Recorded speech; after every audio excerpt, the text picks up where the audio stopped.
Malaria यह मनुष्य में होने वाला सबसे आम पैरासिटिक रोग है। Causative organism Plasmodium. Vector of disease female anopheles मच्छर। प्लाज्मोडियम के प्रकार प्लाज्मोडियम 4 प्रकार के होते हैं और सभी संक्रमण का कारण बन सकते हैं।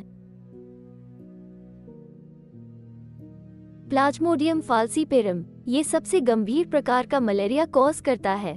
प्लाज्मोडियम विवेक्स ये भारत में मलेरिया का सबसे आम रूप है। यह अपेक्षाकृत हल्के रोग और पैरोक्सिस्मल बुखार का कारण बनता है।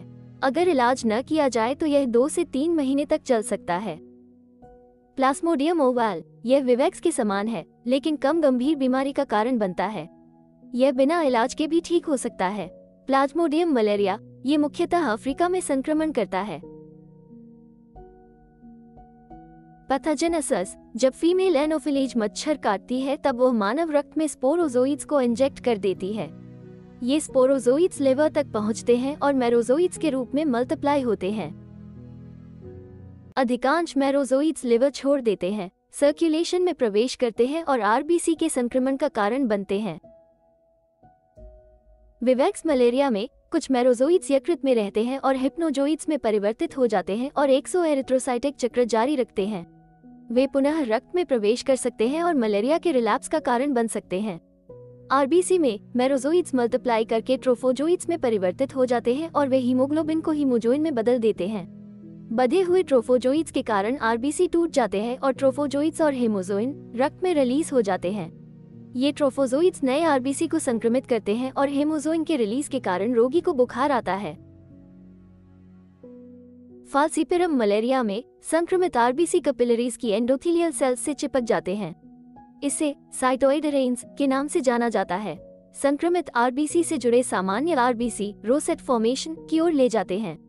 यह कैपिलरीज के रक्त प्रवाह को बाधित करता है जिसके कारण विभिन्न अंगों का मेटाबॉलिज्म प्रभावित होता है।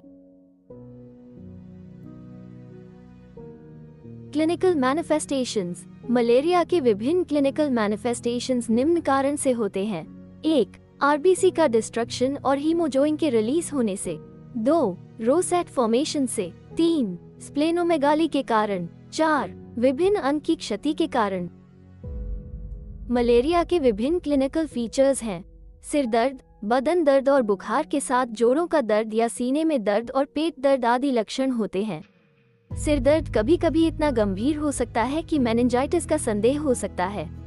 आर्थ्राल्जिया कभी कभी इतना गंभीर होता सकता है कि डेंगू जैसे वायरल बुखार आदि का संदेह हो सकता है। विवेक्स मलेरिया में क्लासिकल पैरोक्सिस्मल बुखार 3 चरणों से गुजरता है। क्लासिकल पैरोक्सिस्मल बुखार के 3 चरण। 1. कोल्ड स्टेज इस अवस्था में रोगी सिर से पैर तक कांपता है और अपने आप को कंबल से ढक लेता है। यह अवस्था सामान्यतः आधा घंटे तक रहती है। 2. हॉट स्टेज इस अवस्था में कपकपी बढ़ जाती है, गर्मी का एहसास होता है तथा तापमान बढ़ जाता है। यह अवस्था सामान्यतः 3 से 4 घंटे तक रहती है।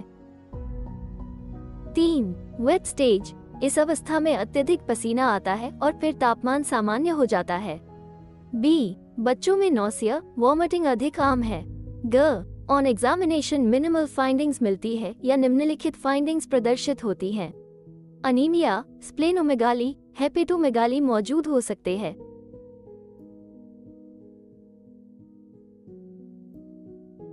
Laboratory investigations HB, TLC, DLC, HB कम मिल सकता है, TLC घट सकता है। स्प्लेनोमेगाली और हाइपरस्प्लेनिज्म के कारण प्लेटलेट्स कम हो सकते हैं। ब्लड शुगर लेवल कम हो सकता है। Liver function test LFT, serum bilirubin और लीवर एंजाइम को बधे मिल सकते हैं। ब्लड यूरिया और क्रिएटिनिन यदि किडनी इन्वॉल्व्ड है तो यूरिया 60 मिलीग्राम DL और क्रिएटिनिन 3 मिलीग्राम DL हो सकते हैं।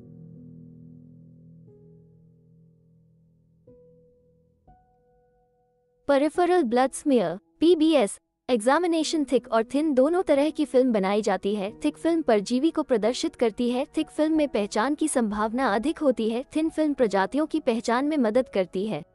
यदि सिंगल ब्लड फिल्म परजीवी का प्रदर्शन नहीं करती है तो हर 6 घंटे में लगभग 36 घंटे तक परीक्षा दोहराई जानी चाहिए। इसलिए सिंगल जांच से मलेरिया की संभावना से इनकार नहीं किया जा सकता।